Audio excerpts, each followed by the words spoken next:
So here we have the Audi A6 on a 71 plate. I'm going to start off by showing you inside the boot, and then we'll hop in and run through some controls on the inside from there. As we approach the back of the car, you can see we have reversing sensors. Plenty of boot space as well, along with those 3 individually folding rear seats should you wish to increase this space even further. Okay, now that we're inside the car, we're going to start with the dials. On the left-hand side, we have the Rev Counter, and within that, it will show you what gear this car is in. It's an automatic, so we're in park at the moment. On the right-hand side, we have the speedometer, and then a digital readout for the speedometer within that.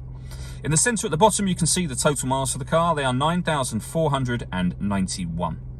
You can change the information that's displayed above that by using controls on the steering wheel. We're on the kind of driving data menu at the moment. There are other menus available, so you have an audio menu, as you can see. You've also got your navigation across here, and the navigation will either show in that central section, or you can have it show on the main screen, which we'll come to in a moment. If we back out to the steering wheel, the buttons I was using a second ago are just here. We have stereo controls and phone controls on the right-hand side, cruise control and speed limiter down here, and just behind the steering wheel, the minus and plus paddles so that you can change gear manually with this automatic gearbox. And then over in the centre, the main screen for the car. So you can go back to the home screen from up in that top right hand corner just there. Similarly, you can access any menu from in here as well. So radio is the menu we were just on.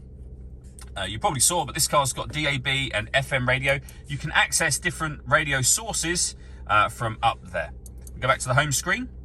If you want to listen to your own music, just tap that one here, and then as you can see, you've got a number of ways in which you can listen to your own music in this car. Similarly, as I mentioned before, we can have the satellite navigation displayed up here, should you wish to. You can have it here and over in the centre simultaneously, or obviously you can have it on one or the other.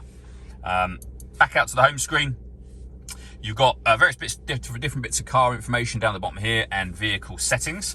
The screen below that is then where you'll find your dual zone climate control for the car. So you can adjust the passenger temperature, the driver temperature. You can increase and decrease the fan speed from here.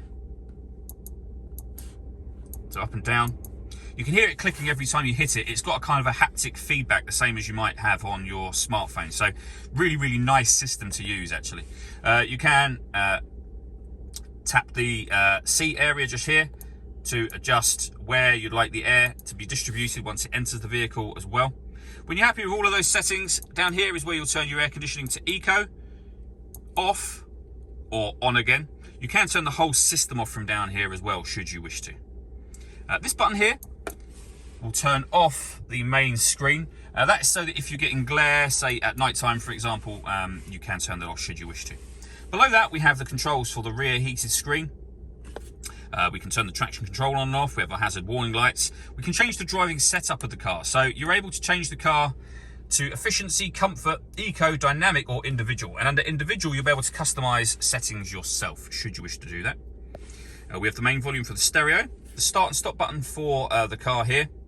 If I put the vehicle into any other gear other than park, you will see that we've also got a rear view parking camera just there. And that button will change or turn on the camera, turn it on and off again. You then have the gear lever for the fully automatic gearbox. You've got park on the button just here, and then reverse, neutral and drive on the stick itself. And finally, we have an automatic handbrake with auto hold function just there. All that leaves me to say is thank you for taking the time to watch this video. If you'd like to come and see the car in person and have a test drive, please feel free to call any of our MJA sites. We'd love to hear from you soon.